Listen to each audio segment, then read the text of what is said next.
Listening right now.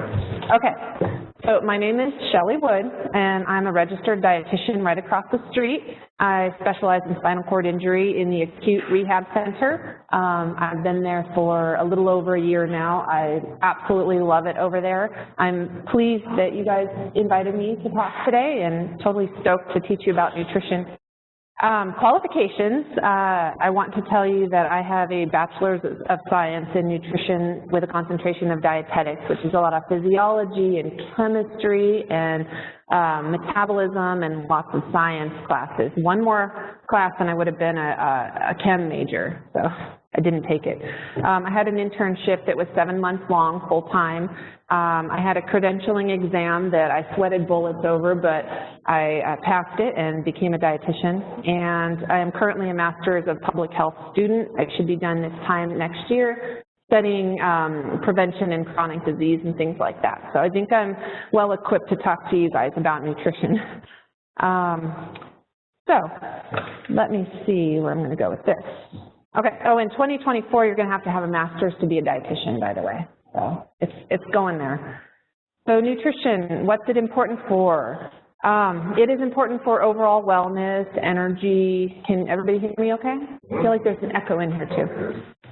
Keeping your body systems working properly, fighting off infections, achieving or maintaining a good, healthy body weight, regulating your bowel and your bladder, preventing long-term health complications, again, from weight gain, deconditioning, skin breakdown, chronic disease, a whole number of things. So nutrition is extremely important for all of those. Ideal body weight is important. There's some calculations on this page. My email address is on the first page of this presentation. Thank you. Feel free to email me if you have any questions about any of this. I just want to put that out there. There's calculations for general ideal body weight. This is for the general population. Depending on your level of injury, you will calculate plus or minus 5% for para, 10% for tetraplegia. And that'll kind of give you a ballpark of where you should be. And this is a plus or minus 10%. It's a huge range, and it's dependent on your bone, your mass, your body mass. So you could be a small frame, you might want to aim for a smaller body weight. If you're a larger frame, you would aim for the higher end of the range. So that is your ideal body weight, and you're kind of aiming for that. Energy needs, with injury, you lose muscle, you have increased energy needs for healing and so forth. Metabolism speeds up, you tend to lose weight. If you want to lose weight, just generally lose weight, then you want to eat less than what your body needs. Not a whole lot. Don't starve yourself. You just want to eat a little less and bring your weight down gradually and slowly. It's the opposite. Ideal body weight? Yes. For males, 6 pounds per foot after everything. So I'm getting a question right now, talking to the people with us. So it is, let me go back. So for a male, it's 106 pounds for the first 5 feet and 6 pounds for every foot after. So how tall are you? 6'1". So 6'1" would be 13 inches times 6 plus 106. Yeah. Do I have to? Oh, thank you. We have a number expert over there. He just corrected my typo there. I'll fix that for next time. I really appreciate it. So I know people probably have their calculator out right now figuring that out. Don't eat that much, please. That's not your ideal body weight. Okay, that was a good question. So for weight gain, it's the opposite. With injury, you have decreased activity, slower metabolism.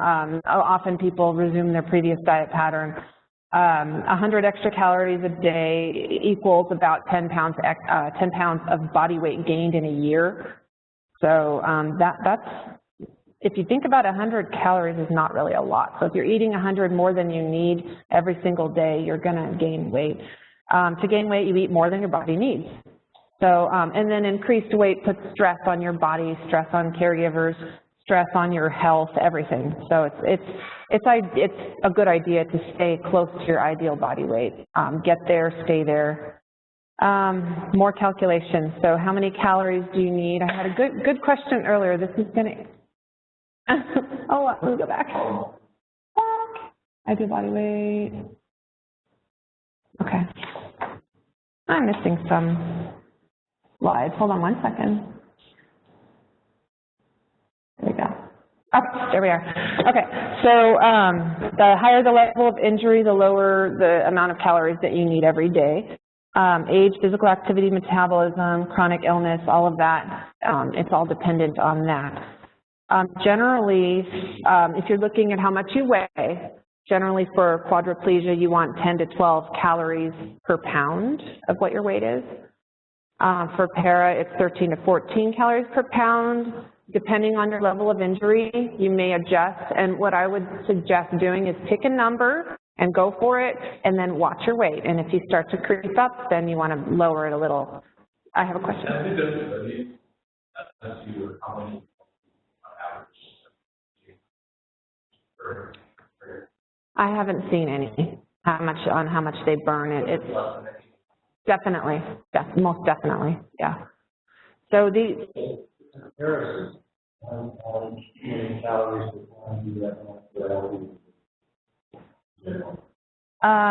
it just depends. Okay, so the question was how, so for a healthy individual, how many calories per pound?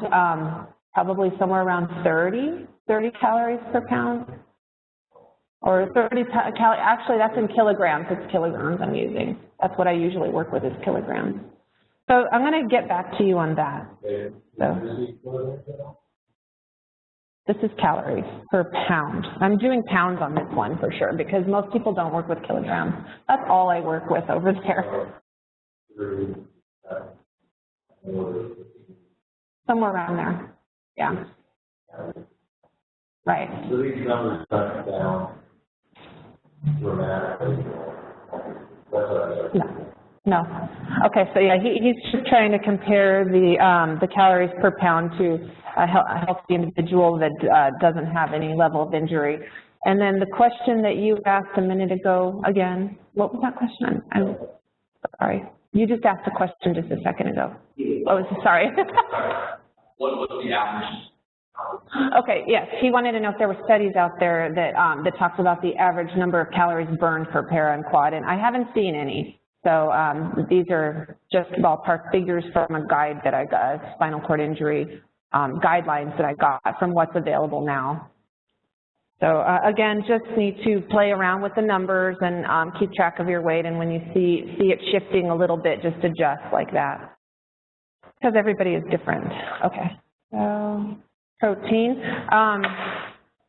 Protein is important for your skin, it's important for your health in general. A lot of people put emphasis on protein. This is another calculation I can help with if anyone wants more personal guidelines, but it's basically a gram of protein per kilogram of body weight, and then I have here, you divide by 2.2 to get kilograms. So if you're 150 pounds, you would divide that by 2.2, and you would aim for 68 kilograms for 150 pounds, and then you would take in 65 to 70 grams of protein a day, and that's not a lot at all. So I have a breakdown, like 5 ounces of chicken breast is already 22 grams of protein. So if you're aiming for 65 to 75 grams of protein a day, if that's your figure, and you eat 5 ounces of chicken breast, that's 22 grams. It's easy to get, that's what I'm saying. It's really easy to get your protein needs. Again, for everybody. This is for injured. Yeah, this here is for injured. For non-injured, probably 0.8 to 1.0 grams of protein per kilogram. So a little bit more because of skin, just to ensure that you're taking care of your skin, and it's the building block of the body is protein. So it's just slightly higher than for non-injured. Okay, so any questions on protein? Those are the only two, well, there's 3 calculations, the ideal body weight, and then basic calorie ranges, and then protein. So that's all the math. It's intimidating for some people, but I live it and breathe it. So if you have any questions, I'd love to help. Fine. Okay.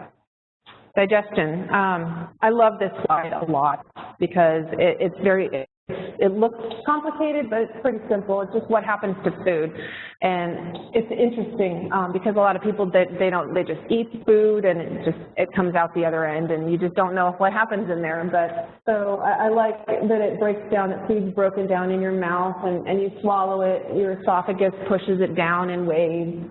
It gets down into your stomach and mixes up into a liquid, which then it pushes into the bowels, and the small intestines absorb whatever nutrients that they can and into tiny little blood vessels, and they go wherever they need to go in your body. And then the bigger particles like fiber go into your large intestine, and then they're absorbed with water and then reabsorbed into the body, and whatever's left over comes out. That's how it happens, and I thought that was pretty cool. So I thought I'd put that slide in there for you guys. So this is probably one of the best guides, I think, out there for how to balance your meals. Pretty simple, just half your plate fruits and vegetables, the other half starch, and then a protein. Has anybody seen this before? You guys haven't seen it? No, I'm not going to talk about dietitian before. She said that half of vegetables, and then the same thing, half grains and half meat. Yeah, I like vegetables a lot. So, I mean, fruits and vegetables are interchangeable. I think vegetables are a little more important than fruits. They have vitamins and minerals, so you don't want to eliminate any of them. You can make this particular plate one meal and make another meal half vegetables, and then make another meal half vegetables if you want. And the next day you can have 2 meals with fruit and vegetables and mix it all up. Have fun with it. Okay. General guidelines. This is for everybody. Unprocessed foods in their natural state is always the best. Out of a box or a bag, natural. Choose foods that are high in fiber, fresh fruit and vegetable and whole grain, naturally high in fiber. Cereals, balanced, colorful meals. Choose fish and walnuts. They're very good for you, and different oils to cook with, olive or canola. Drink a lot of water. And a multivitamin, I swear by multivitamins for everybody because I have tracked my own intake, and I've put everything meticulously into a database and seen holes all over it, missing vitamin A, missing vitamin C. You put the vitamin in and boom, boom, boom, it's all done. Because I don't think anybody can have an exactly perfect diet every single day to get all their vitamins and minerals met. So I love the vitamins. So talk to your doctor. Where does frozen fish fall into that? I really obviously want fresh, but the frozen is good. No, actually, you know what? A lot of the time, frozen foods are frozen super at their best their peak nutrition, you know, and it's locked right in. Like fruits and vegetables, I encourage, if you can't get fresh fruits and vegetables, frozen ones are good too. You know, sometimes even better. So there's that. Let's see. Okay, so this is a label. Has anybody seen a nutrition label before? Are you familiar? I bet you all are pretty familiar. So just know, watch the serving size because you can get tricked. And then just what there's calories there, and then fiber. That's pretty much, those are the ones. I would say serving size, calorie, and fiber. And just kind of keep an eye on your fat. If you're eating this way, you're not going to get too much fat. Okay. So this is a reoccurring thing here, is fiber. So when they say calories with 160 calories fat, does that mean, what does that mean? Okay, let me go back. So the question is, when they say calories are 160 and calories from fat. So are you looking at fat grams? The 10 grams of fat? Oh, next to it, calories from fat. So that's the percent that's the number of calories that came from fat. So it's a percentage. Oh, 160? Yeah. You pick 160. Well, this food, so it's 100, yeah, so about half. the calories are from fat. So I don't know what kind of food this is. I'm not sure, but it's pretty high in fat, it looks like to me, for 10 grams of fat. That's pretty high. So I don't know what it is. I need to figure out. Okay, so the fiber. This is the part of the plant that your body can't digest, but that's a good thing. That's okay. That slide with what our body does with food, the fiber is the part that's important. It bulks you up. There's two different kinds. There's insoluble fiber, which is from fruits and vegetables, and it's like apple skins and things like that, and that speeds up the passage of material through your digestive tract.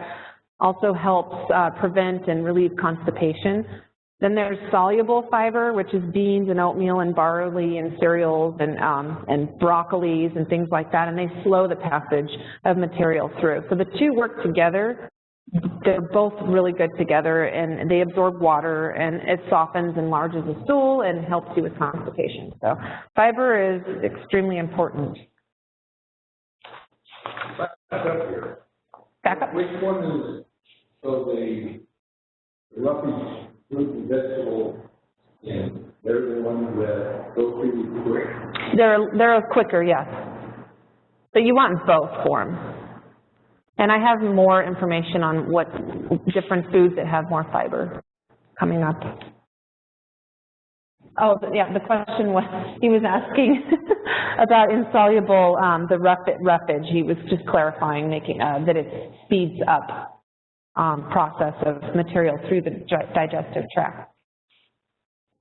Okay, so both soluble and insoluble are important. Wheat bran is excellent. It's almost all insoluble fiber. Excellent for constipation. So you can find wheat bran in the cereal aisle. That's a good one. Fruits with the skin intact, apples, peaches, plums. Don't eat the skin of a banana. Don't eat the skin of citrus, that kind of thing. But skins have insoluble, so get a good mix of both the cereals and the fruits and the vegetables. Whole grain cereals, breads and crackers, brown rice, all of those. So, and a word on fiber. Too much fiber can cause a lot of gas and cramping and bloating. So if you're not used to eating all these foods that often, don't start off eating a bounty of these things. Otherwise you could get... Bananas good or bad? Bananas are good for you. How can they say, some magazines, they have 5 foods to eat, and everybody's out of that? He's asking why he hears that bananas are not that good for you, and they're at the top of a list of things that people say you shouldn't eat. Bananas are a very important food. They have potassium in there, which is good for your heart. There's nutrients in all fruits and vegetables. I would never, ever single out a fruit or a vegetable unless you have diabetes and you're watching your sugar. Some foods have higher sugar. Does anybody here have diabetes? Yay. Okay. So yes, that's another animal. So if anybody's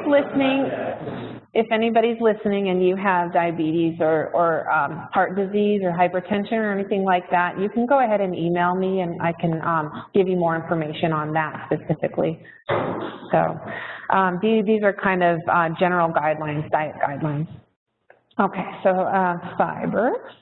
Okay, so water and fiber go hand in hand. They're best friends. If you take in too much fiber and you don't drink enough water, you can get constipated because all of that roughage can get bulked up and it can get stuck in there, and if there's nothing to move it through, then you're going to get constipated. So fiber and water go hand in hand. So if you're eating a lot of fiber, drink a lot of water. In fact, you should try to drink a lot of water anyways. I have a question. You say water. Is any liquid other than coffee, is that? Non-caffeinated, non-caffeinated. He's asking that anything that's not coffee. So water, unsweetened, non-caffeinated. Green tea, okay, be careful. Green tea has a little caffeine in it, but not a lot. So caffeine free, yeah, as long as it just, I would go with unsweetened. Mm-hmm. Yep, that counts. It does. So if you don't like water, he drinks a lot of green tea that's non-sweetened and uncaffeinated, and I think that's okay too. Water, you can always squeeze lemon or lime in your water too. So caffeinated, okay, I got a question. Can I explain if, about caffeinated beverages and water loss? So they're diuretics, so they pull water out of you and you end up peeing a lot more, so you can get dehydrated. So caffeine is what's called a diuretic. On average, so if you fill up what's the net loss? I do not have a number for you. I'm being asked right now, what exactly is your net loss for 12 ounces of soda? I will get back to you on that. I will. For a lot of us, in me, drinking water leads to more caffeine and leakage and all kinds of problems. I have to treat water like medicine. Okay. It's difficult because you catch yourself on the cap more frequently and the oral water.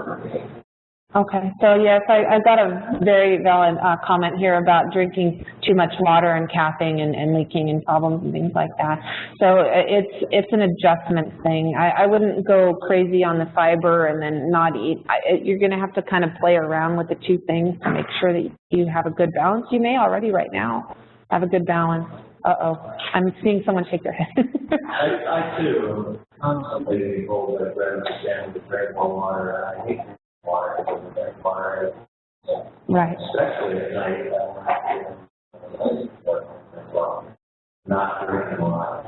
And I know for a long time, when we did it, always said, drink more. I saw one article recently, which is a fine article that does whatever you want. That's all I'm doing now. You're not drinking so much food, so bad. Okay.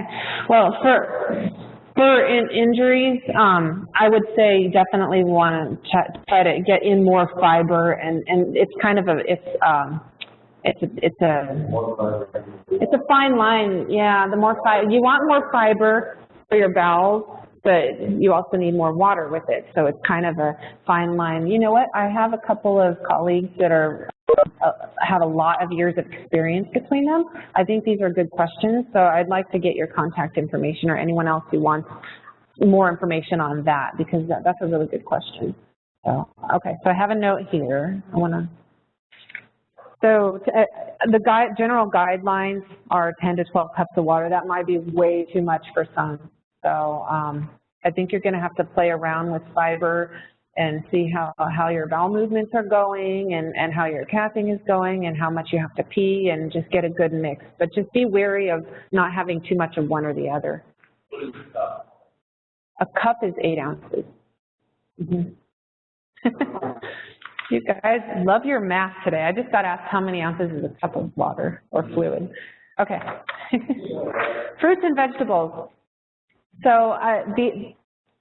I love fruits and vegetables. I'm also a nutrition geek, so I'm always eating fruits and vegetables. Vitamins and minerals galore.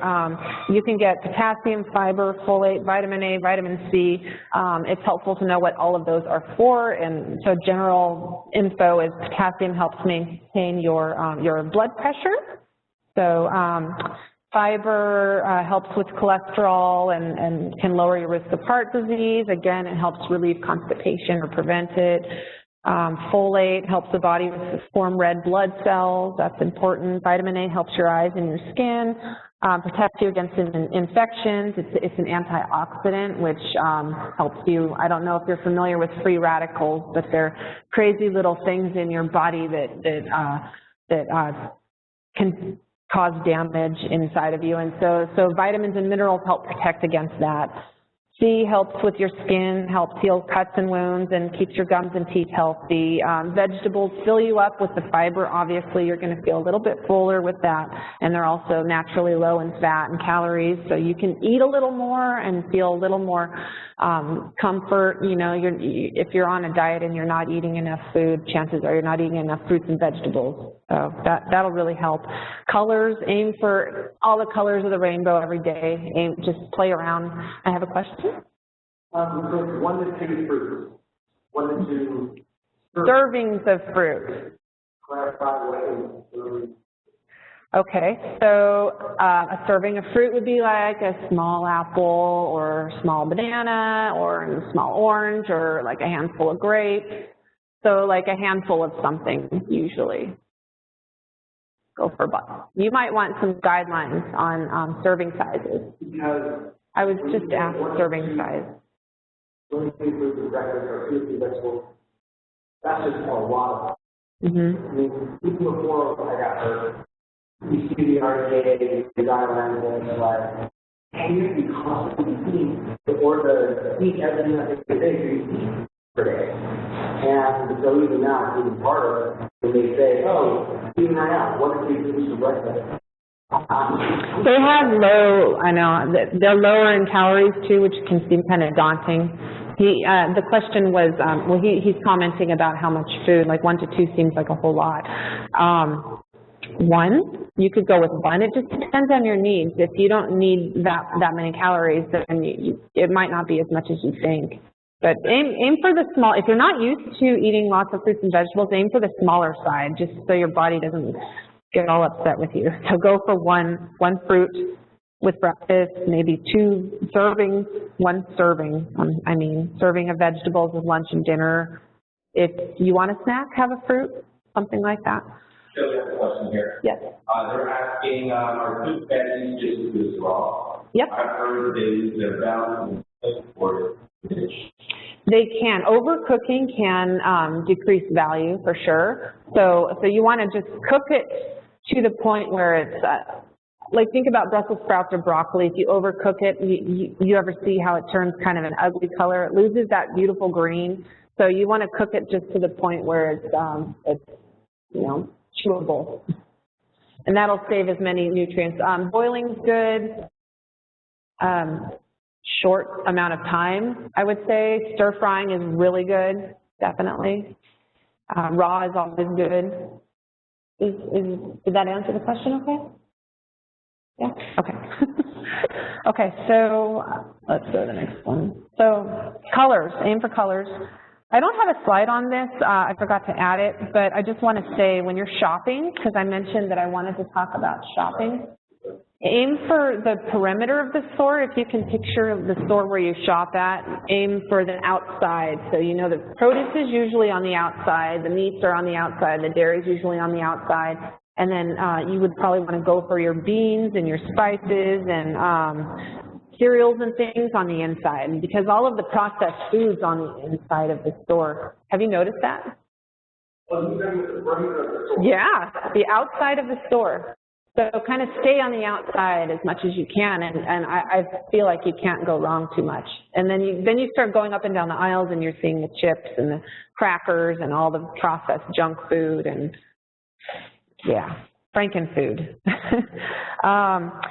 Cooking, cook meals in advance. I'm a big fan of leftovers, so use a rice cooker, grill extra meat, cook in advance, and always have leftovers on hand in case you get hungry. That way you don't feel like you need to just grab a box of something, or a box of cookies, or a bag of chips.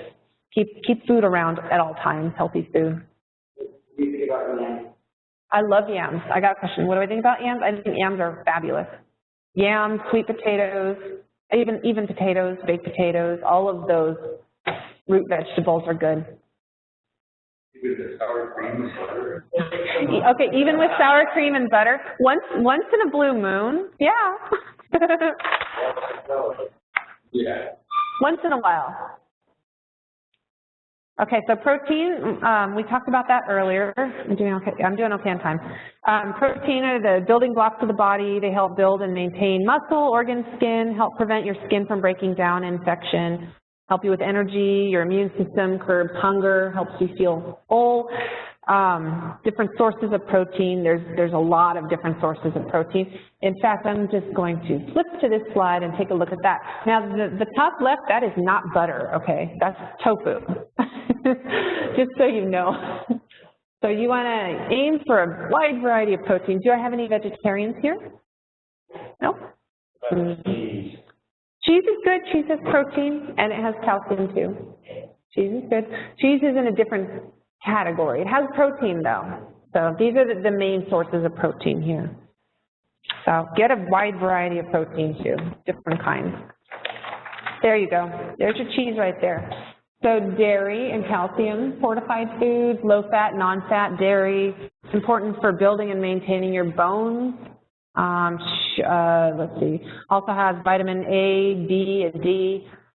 Aim for milk, cheese, yogurt, pudding, calcium fortified soy. If you don't eat dairy, if anybody is lactose intolerant, you can go for the soy or rice milk, things like that. They have a lot of different products out for lactose intolerant. Lactate is okay. I drink almond milk. Almond milk is fabulous. I need to add that to this slide. Thank you. This is my first presentation, so I want all feedback from you. It's good. Almond milk is good. Yeah, and you can make your own almond milk too if you want to get all creative. Yeah, good. Yeah, very good. So what's the advantage of the milk? Don't give up so many. So he's talking about milk upsetting your stomach, and so he drinks almond milk. You're probably slightly lactose intolerant. No. You take a lot of lactate. No, it's just an enzyme that helps you digest the milk protein, which is making your stomach upset. So instead of your body producing that enzyme to break it down, you're taking the lactate to do the job for you. It's doing the dirty work. So no, I don't think that's bad. Oh, okay. The question was, if you take a lot of lactate, is that bad? And it's not. If you're getting in your calcium that way and you're taking lactate to drink milk, that's fine. As long as you like milk. If you don't like milk, there's other products. I love almond milk. Okay, so you soak almonds for, I would say, overnight. They get kind of soft, and then if hopefully you have a high-powered blender, you put it in a high-powered blender like a Vitamix or something like that with some water, and you run it through, and you can add a little bit of sugar to make it sweet. But have you ever made almond milk? No. That's it, water and almonds. Yeah. Yes, you probably should run it through cheese. I kind of drink mine without it. I like the, I don't know, I like the texture of it. I have no problem with texture, so I'll just drink it. But you can run it through cheesecloth like Jerry said, and it makes it nice and smooth. Yeah. Play around with adding a little bit of sweetener to it if you want, or drink it unsweetened like I like. So breads and grains. These slides, actually, this is, just want to let you know, my version looks beautiful. I don't know what's going on here, but it's not what happens. I don't know what it is. I did it on a PC. And you know what, I had to use a PC because I was at work, but I have a Mac at home and I love Mac, so, but whatever. Anyway, so these are, I can also email you a nice, clean, beautiful copy too. So, okay, so breads, grain starches, fiber, here's that word again, fiber. B vitamins, they play a role in cellular metabolism by creating new cells and producing energy. So choose whole grain. If you don't know what whole grain is, look for brown over white. So instead of Wonder Bread, have whole wheat. It's kind of hard sometimes if you're stuck in your ways. I know my father-in-law would kill me if I tried to give him brown bread. He likes his white bread, but that's okay. Does anybody here eat whole wheat? I got one, two. Brown rice instead of white. Yeah, brown over white. Chipotle, yeah. You know, a lot of restaurants are starting to have brown rice now options, which makes me happy because I love it. Awesome, whole wheat pasta too. And yeah, you can get quinoa and they have the bulk section at Whole Foods, so everyone's all excited about their whole grains right now. This is great. Okay, fats, they're important too. So if you're trying to gain weight, then this is where you want to go. Add a little extra fat because it carries a lot more bang for your buck. If you're not trying to, don't eat too much of it, but it's still important, so don't eliminate fat. Avocados are amazing, olive oil, coconut oil, canola oil, all of those. So fat is important too. I have a question. What percentage of your calories? I would say somewhere around 10, 8 to 10. Depending on what you're looking for. If you're trying to gain weight, maybe more. If you're trying to lose weight, about 10. 10 is standard. What's the question? Oh, the question is percentage of your calories from fat. So if anybody wants help with the math and figuring out calories and percentage of calories from fat or ballpark figures for anything, just email me, because I deal with this. What else to get fat other than oils? Oils? So nuts. I don't have nuts on here. Nuts have fat in them too. They're an excellent source of fat. Candy bars. Candy bars. Yes, they have fat too. Candy bars are... Those are the best sources, I would say. Dairy has fat in it. Also has saturated fat, which I try to, yeah. I heard of bacon. Okay, this is getting out of control here, and I smell pizza too. Okay, so here's the thing. There is a lot of confusing stuff out there in the media about how to lose weight, how to eat, cut out this, cut out carbs, cut out beans even, cut out everything, you know, cut out fat, you shouldn't eat this, you shouldn't eat that, but these guidelines are really general and they include all foods, and you should never eliminate a whole food group. That's just not healthy, because every food group has something for you that you need for your body. So what I would do, if you want to see the quality of your diet and just stick with it for a couple weeks, is I've tried out a lot of different apps. I've tried MyFitnessPal, Live Strong, I've tried Lose It, I've tried a bunch of them. I've tried that for me, and I've tried it for patients, and I've tried it for friends and my family. And this one here is free, and it's made, it was put together with a dietitian, registered dietitian at the helm. She knows what she's doing. The database is linked to our USDA database, the Department of Agricultural database, which is a huge database for our foods. You can plug, you're going to have to weigh and measure. It's painful if you haven't done it before, but you get used to it. Do it for a couple weeks. Plug these foods in that you eat for breakfast, lunch, and dinner. It's really user-friendly, easy. And then they actually give you a score. I've been talking about this app for months, and I've been giving it to patients, and people have come back with really good feedback on it. But so they give you a score up to 100 of the quality of your diet. Now they're looking for your all of the vitamins and minerals. They want to make sure you get enough protein. They're looking at all of the nutrients that you need, and this is based on our general guidelines for us as people in this country. So this is science-backed evidence. There's numbers for everything, and so they're looking at that, and they give you a score, and you want to try to aim for as high as you can. If you miss something, you can click on just one button. It'll tell you what you're missing. And if you have no idea where to get that nutrient, just look. There's a list of foods you can eat from, and which, like, from the highest amount in each food to the lowest. So just eat from the highest, and just maybe go to the store, buy a little extra of that if you find that you're consistently low in something. For me, it's potassium. I have no idea why, but I cannot get in enough potassium. I am always short. So I have to eat lots of sweet potatoes.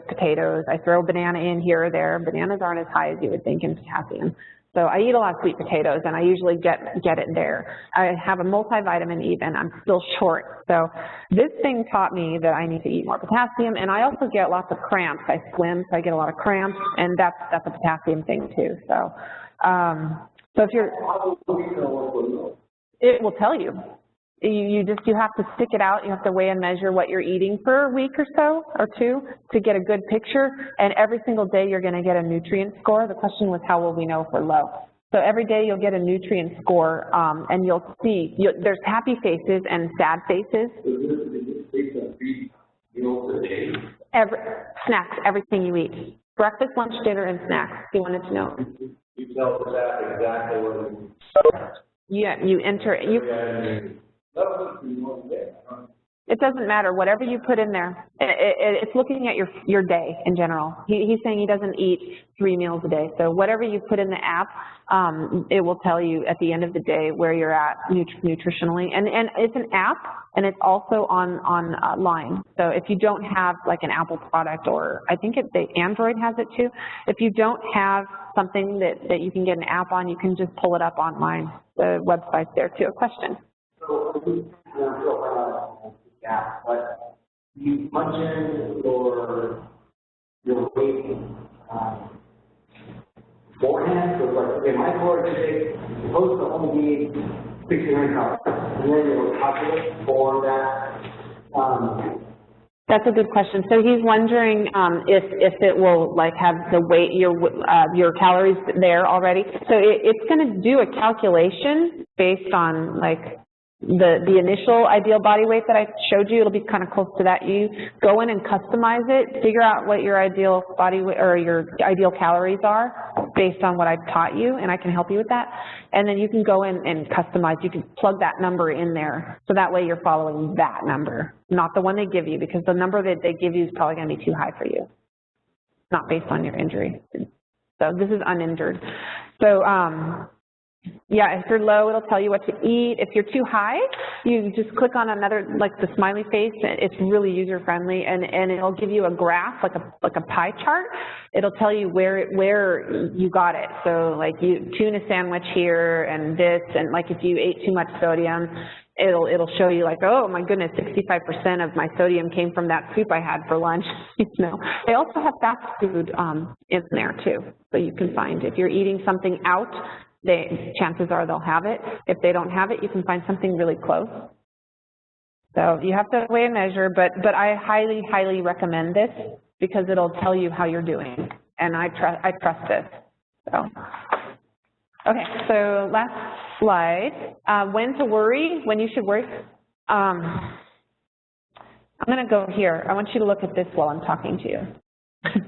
So when to worry about your nutrition. Poor appetite or intake. If you're feeling depressed and you stop eating, if you have a hard time swallowing or chewing for some reason all of a sudden, if you're tired, fatigued, something's going on, then you should call your doctor for sure. Definitely want to worry about your nutrition because you can suffer. If you have any unplanned weight loss or gain, like all of a sudden you start losing weight for some reason or you're gaining weight, if you need more diet education, again, I would love to hear from any of you. If you have questions or need help or guidance, I can help you. If you start developing a wound or a pressure ulcer or something like that, then you definitely need to make sure that your nutrition is in line so that way you can heal properly. So, questions? We've been going along. This is great. This may not play into it, but it knows you what the fact of weighing simply. I don't have a thyroid now. I take something for it. Like, I understand that somehow. Yeah, those are hormones. I need to check into that a little bit. I know if you don't have enough fiber, you can get diarrhea pretty bad with a lot of medications. So I don't know what the side effects are for that particular synthroid. The question was the role of fiber with synthroid. So let me look into that, okay? I have a book that I can.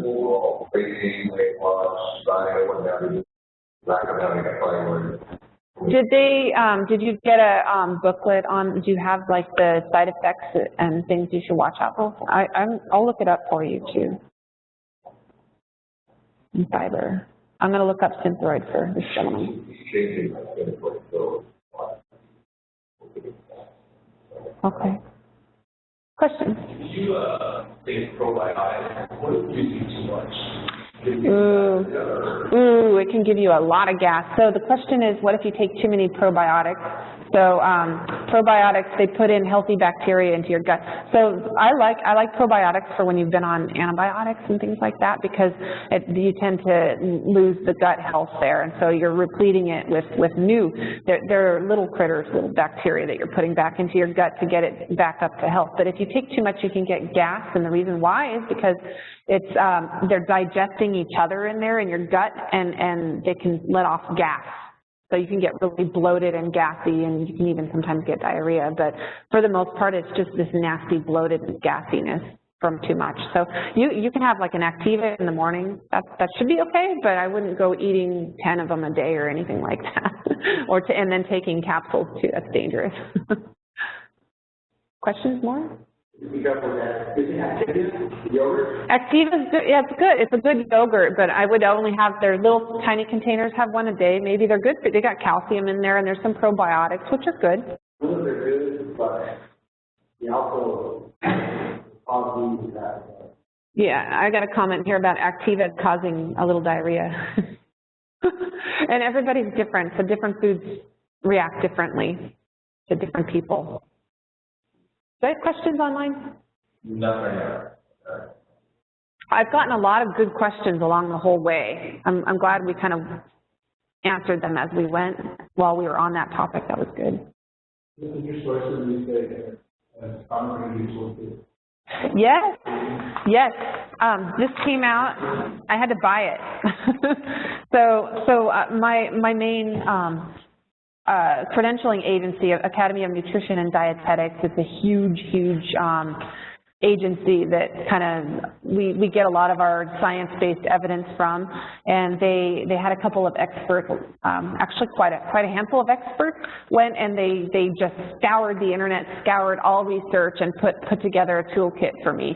So all of the estimations for calories, you know, and ideal body weight for para versus quad, and all of those were ballparks that they came out of the research. So, and it's brand new. It was from last year. I might be willing to share that with you guys. I might get in trouble, but I'd share some of it with you if you want. So they went and they pulled out all of the available evidence, nutrition-related evidence pertaining to spinal cord injury.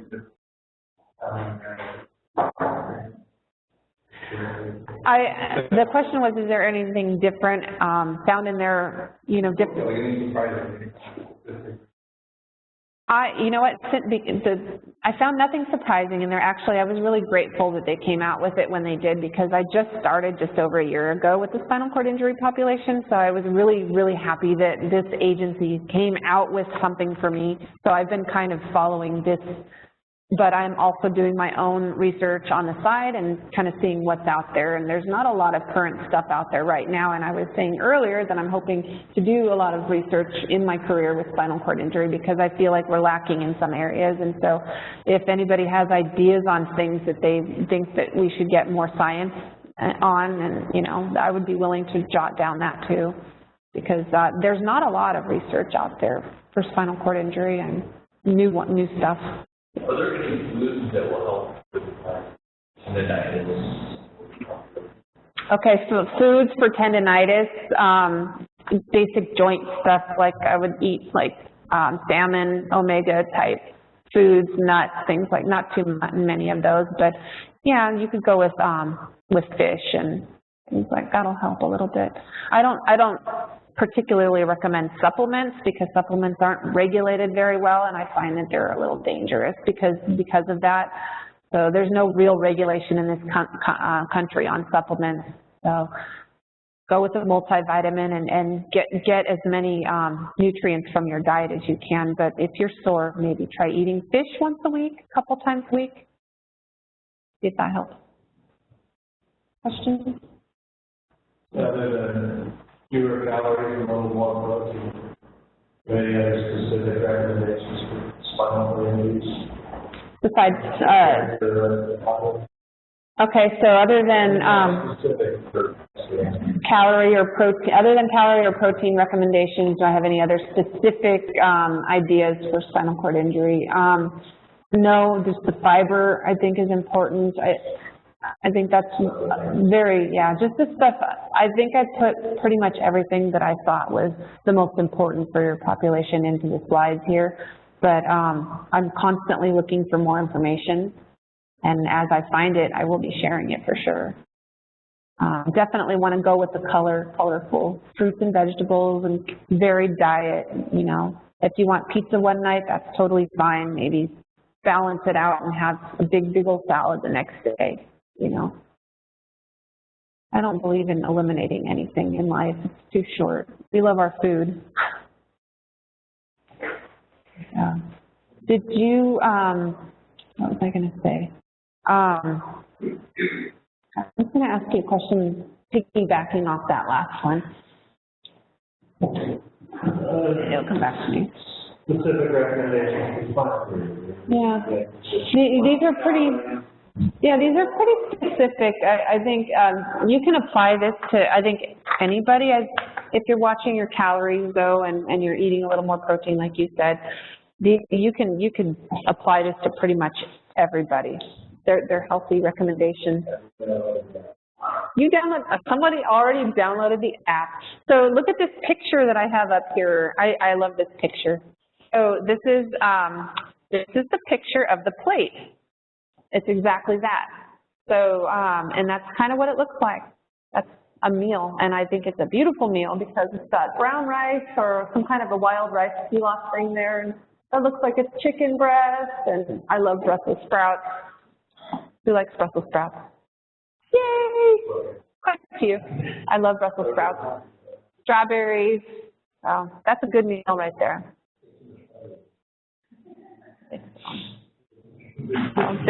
Someone said he thinks there's too much fiber, and then he got popped in the head.